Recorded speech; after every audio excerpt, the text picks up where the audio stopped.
Chhawpchuak ula Mizo Stock Trader train. When market Thlirna karon nei le dona December niriat ani. In clear out tengo mas berin macro factor talan tur phat om cheng de interest rate RBI when I interest rate the policy tar langa. Ta chuan engma thlak dang lam anei lem lawa interest rate hinga ya da. Ta chuan projection ne wane inflation hi asang do turin a project ka. Ti chuan GDP po athang turin a project boka chu tuna kalon chunta economy than chuan inflation te po thang de hlek turin angai de chu ma se accommodative monetary policy hi ala tin mun chun ta ne la market le economy thlop turin ala in ring zel ani ti khi a in talan chu market hian a lawm ni berin langa voin market che dan rang chu ama sign han talan a thai hi market lom na pakhan ta bank po han lawm view ni ngei turani hemi news awang hian ti chuan global market kan thiranga kan market chu hei hin tani voin market ka chu 1.7% apa bank po kha thakap mai kan talan tong khan market recovery om don chon amma tong tu a bank le finance ani kan ti to kha chon bank hian maron throe chon vix po down a chu kan en thalenga US market lam hin thlir US market chu flat khap mai se manglo nimina han an bullish ringot me a chuwang chon in voin chu hei tle me in bank dai de hlek ani a tha thowe bearish ti na ni chong lawa se claim in consolidate emo a cool off ve de hlek don ni mela tini poi bull sa to khap me a thangol chen tani chon Europe lam hi kan thlir anga Europe market po hi claim in a cool off down ni po khan ni min lama han bullish khap me a chon win a point cool off ve de hlek a ha adin mun ani ti chuan Asia lam tle Asia po win a bullish khap me US global market bullish na hazar na zawshi chuni bere ke chu global market bullish ya wina ra chon Europe le US lam hi cool off de hleka se very sentiment chun lama sin closing hi poi modani closing a hen bearish closing aron not takaron nei le chuanin kan profit wina kan profit nei te po kha bullish na zong banoi re levek the chon US global market lum le dan hi thira ngai ve na sakhap mai ti chuan global macro kan lu tanga US Indian future market hi clear tel SGX nei left future 500 kai der to me kan future market chon thakap me hi a maintain the chuan naktuka po bullish opening kan la nei mel khap me hi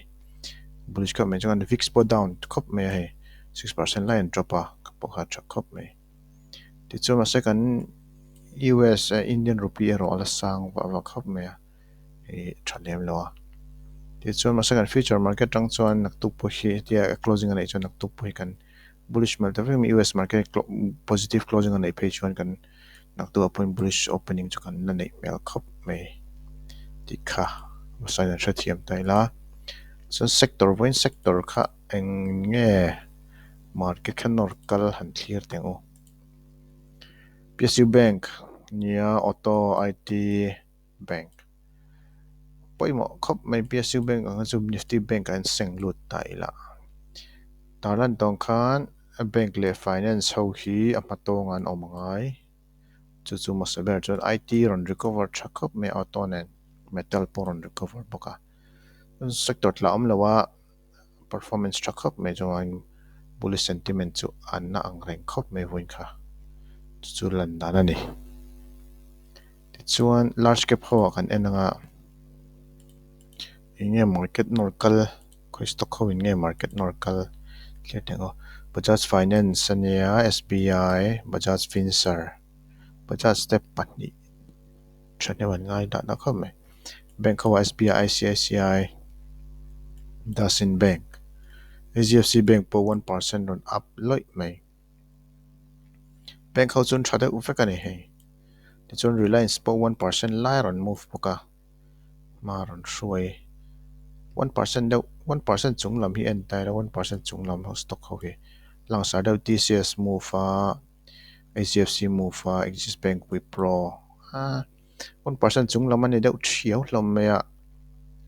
large cap hawa chan lang ho tak tak chu chuan wine market ka strong fio ni ti kha hriat thiam ten leitur kha in chana sa in lo le hlawm em ang chu mo to chuan azar zo hun ani le to ter mai a ka khani market kalphung ani ve mai ni tlak hunom nga san hun rom le mai don tlakum kho don lo ti kan hriat thiam le ta phot mai la poimo khop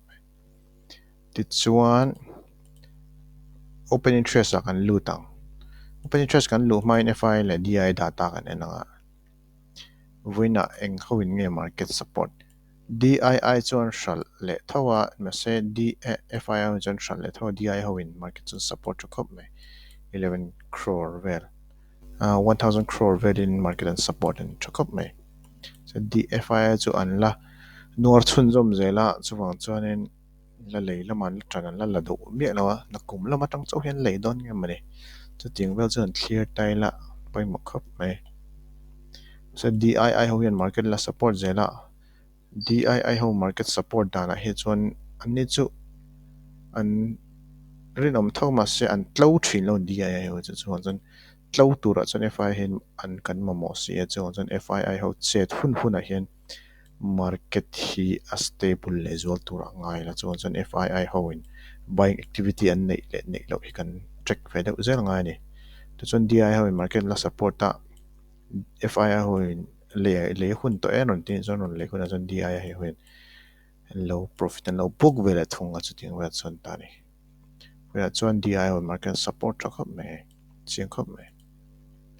chuan open interest kan enang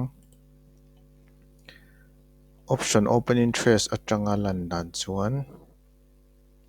win market kha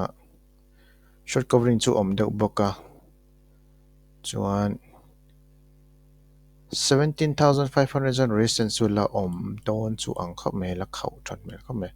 ma se support hi rin siam thakop mai 17,000 nia 17,400 17,300 17,400 apo hian support chu in siam tum khop mai he ma se engi an do ni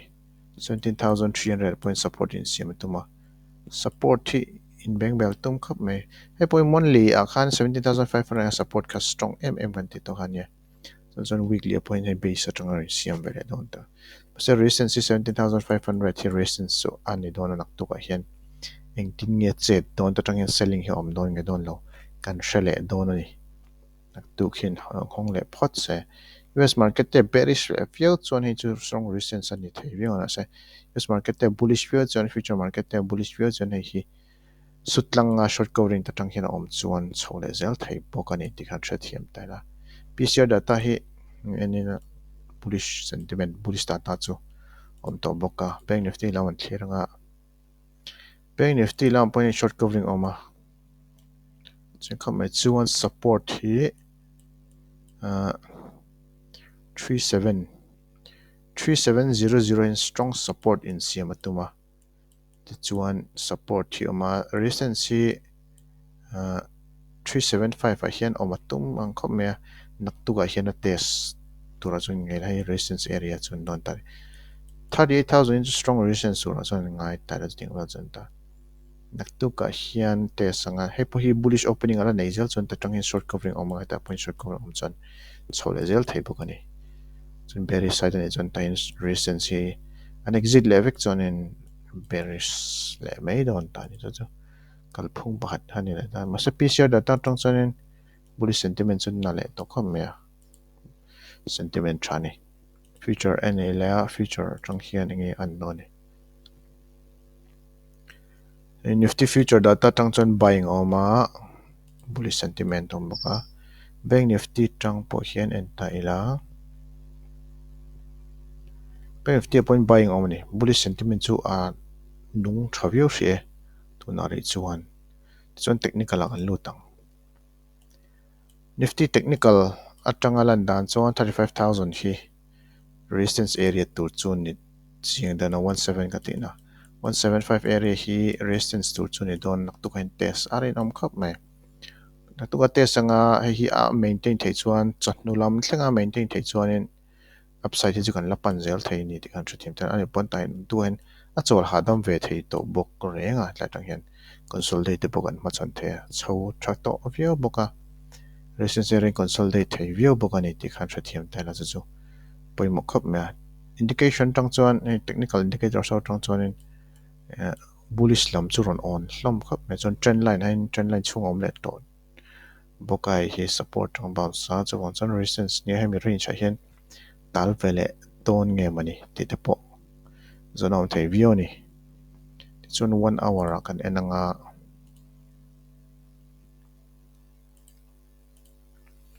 1 hour tang pot hei en tai la voina market chen ang gap up a maintain char maintain hlawk chuak zak mani strong khop mai chuan tlai resistance area chuan ta resistance area tang maintain thengam nge consolidate don chu kan clear angai khop mai poimo khop mai chuan bank nifty lam kan clearang bank nifty lama ve tu chang sam support double bottom kan ti ang do khan ta double bottom tang bounce ta ti chuan hei hi resistance area hei hi 3800 chu resistance area chu ni don chianga chuan hemi chung lama tang hi chuan consolidation te bokan mo thei view bokani tinga thiam tala poimo khop me hlai area hi resistance area ang chun ven resistance area ang chun vek to boka consolidation kan mo ni lo pon sideways te bokan mo me thei hri ani US market lawn sell off om la chuan ni kan tlale doi thei boka global market kan zui le don boka chu FII ho hi an la in reserve na sakhop me chun na kum lama tang hian buying hin nei don chok nge ti te po zo na om thei view ni chun DII wen thei chung chun market in lo la support don tura an ngai ta la chu ting vel chu ni tun la kan market chu chuan poimo chu DII hon ta DII ho hian market an support thei chung chu support area antenna hetlai ram bounce te po hi DII ho wang ani DII in support area tang hian anon an lo buy an lo market support na an buying activity in lo nei that view thin hi lan dan chuan support area om chuan DII ho hian market support an la tum zel thri don ang khome ti chuan chhun zom na tur chuan FII ho bok an ngai ta ron chhun zom no chuan FII ho anon chet huna anon chhun zom le mai do ni chu market din huna ni a poimo khop mai global market poimo ni ti kha in cha non le te o chuan position thar kan la don nge don no ti zo na chuan market hi resistance area om don hai mi thli thlai phot le resistance area hi a maintain hri nge a tlo lo hri ti hi thli thlai phot chu tak tang chuan a hria tang che le zel dan tur market hian che pot se ti chuan reaction nei chau tur